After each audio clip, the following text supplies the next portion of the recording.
welcome to another session of Garage Theology here in the Rectory Garage this afternoon. We're going to be looking at Mark 14 verses 32 to 41. I'm afraid again not much woodwork in today's video, but I will show you what I made the other day on my day off, which is a new cover for our table, which is possibly the only time I've ever actually managed to cut a circle. Look, it's come in and out. That's that, does fit, honest. So hopefully you will be able to read the passage yourself. If you'd like to have a service around this, there's also a service of morning prayer up as well. The link should hopefully be up in a little icon in the top corner. And the story of Mark 14, 32 to 41 is the story of Jesus in the Garden of Gethsemane. And so it's just after the Last Supper has taken place, and Jesus and the disciples take a walk through Jerusalem. In my mind, it's a warm spring evening, bellies full of a rich feast of a meal. A few goblets of wine have been consumed, and they're making their way down into the valley, into the Kidron Valley, to this garden called Gethsemane. It's Gethsemane means where the oil press, so it's just beneath the Mount of Olives, and so this is where the olive oil is gathered and pressed together at the right time of year, and so we have this really quiet, tranquil start to the story. At least that's how the disciples are experiencing it. Now, Jesus is the only one who's aware of the drama that's about to unfold around them. He's the only one who senses the tension. The disciples have been aware of something maybe, but the way they're described in Mark, they seem pretty relaxed, pretty at ease with the world. They don't seem like they're on edge in the same way that Jesus is. He's described in verse 33 as deeply distressed and troubled. And so he leaves his disciples, most of the disciples, to sit and pray. And then he takes his three closest, Peter, James and John, with him further into the garden. And Peter, James and John, you hopefully remember, these are the guys that have bragged that they would never leave or forsake Jesus. Peter and then James and John, all three of them have said that they will always be there with him. What more could Jesus want from people to go with him at this point of need, this point of depth, of sort of deepest, darkest doubt and fear? And so Jesus leaves Peter, James and John and then goes a few more steps. And after a few steps, we're told that going a little further, verse 35, he fell to the ground and prayed. The disciples can still hear what Jesus is saying. They can hear his words. And Jesus has been travelling to Jerusalem. Do you remember back in chapter 10, he'd set his face towards Jerusalem. This has been his whole objective since that moment of the transfiguration. And now he's come to it. The moment here in the garden, this is that moment of truth. This is his last opportunity to turn aside from what's about to come. He's been making the choice every day to keep going for Jerusalem. But now is the last time. The last time when he's free to walk. He could run away at this point, flee into the hills. And he prays, asking, see that verse 35, prayed that if possible the hour might pass from him. Abba, Father, he said, everything is possible for you. Take this cup from me, yet not what I will, but what you will. An hour and cup imagery of justice, of judgment rather, and the end times. And Jesus uses the familiar term of the intimate term of Abba. Mark translates for us, meaning Father. Jesus is profoundly aware of his intimate relationship with his Father, profoundly aware that God can do anything, but that God's will should be served above and beyond all others.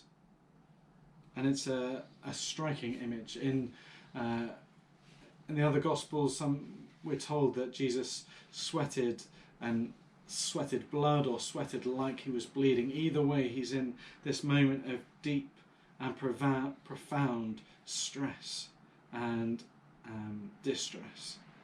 And you might think, well, we know plenty of people who have faced imminent demise with more fortitude than this. Why is Jesus so broken at this point? And it's because Jesus knows that it's not just his own death that he's about to face. Undeserved and unbearable, he is about to be to face the judgment of his Father upon the world. And in this point, in this moment, he chooses not what's good for him, not what he desires, but the will of his Father. I'm guessing in a prayer that many martyrs over the years have spoken, not what I will, but what you will. He chooses his Father's plan. He chooses us.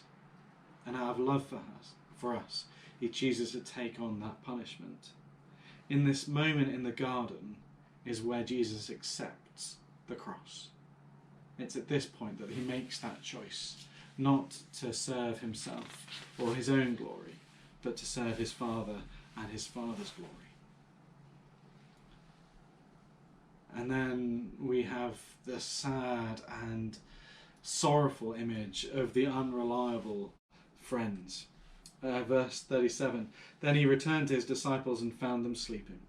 Simon, he said to Peter.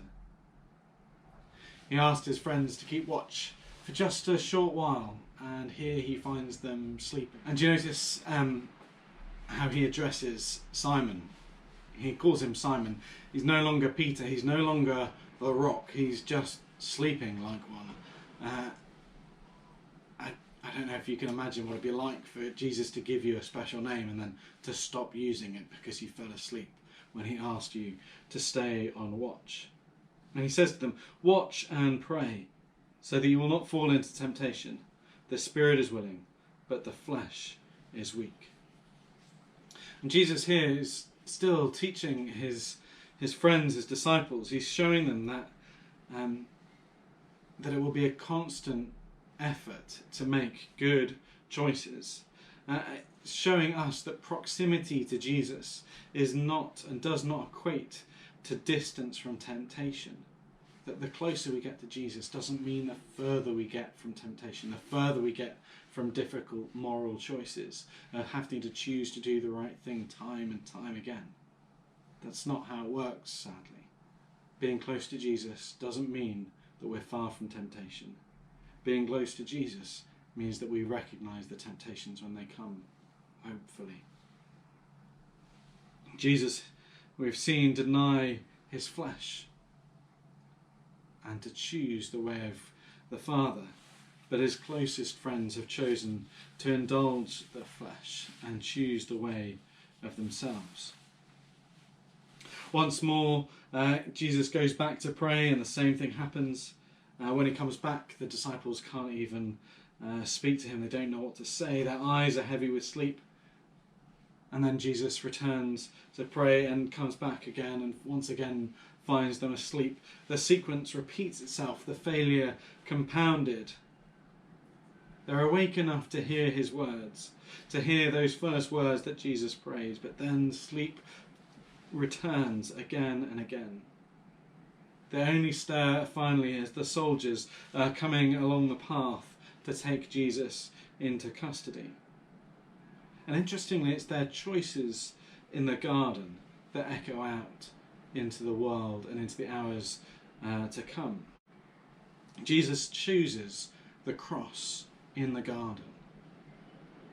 And that choice remains. He's able to walk calmly through what is to come, through the persecution, the insults, and the injustice of what is to come, because of the choice he made in the quiet of the garden. All the way through until that moment of separation where he cries out, why have you forsaken me? Only at the point where the judgment begins does he begin to step away from that calm decision of the garden, or the calm that came from the decision in the garden. The disciples choose themselves in the garden. They choose to give in to what their bodies are crying out for, to sleep. And over the next few hours, all of them will again choose for themselves and not for Jesus. They will all, sooner or later, abandon Jesus, deny being one of his followers. Peter most famously, but they all run away.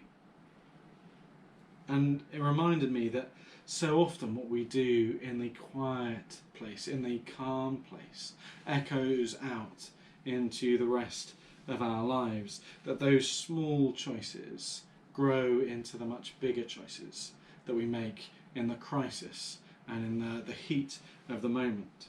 That we need to work on keeping these small, insignificant, perhaps, choices in line with Christ, so that when those big, significant choices, we already have the right habits in place.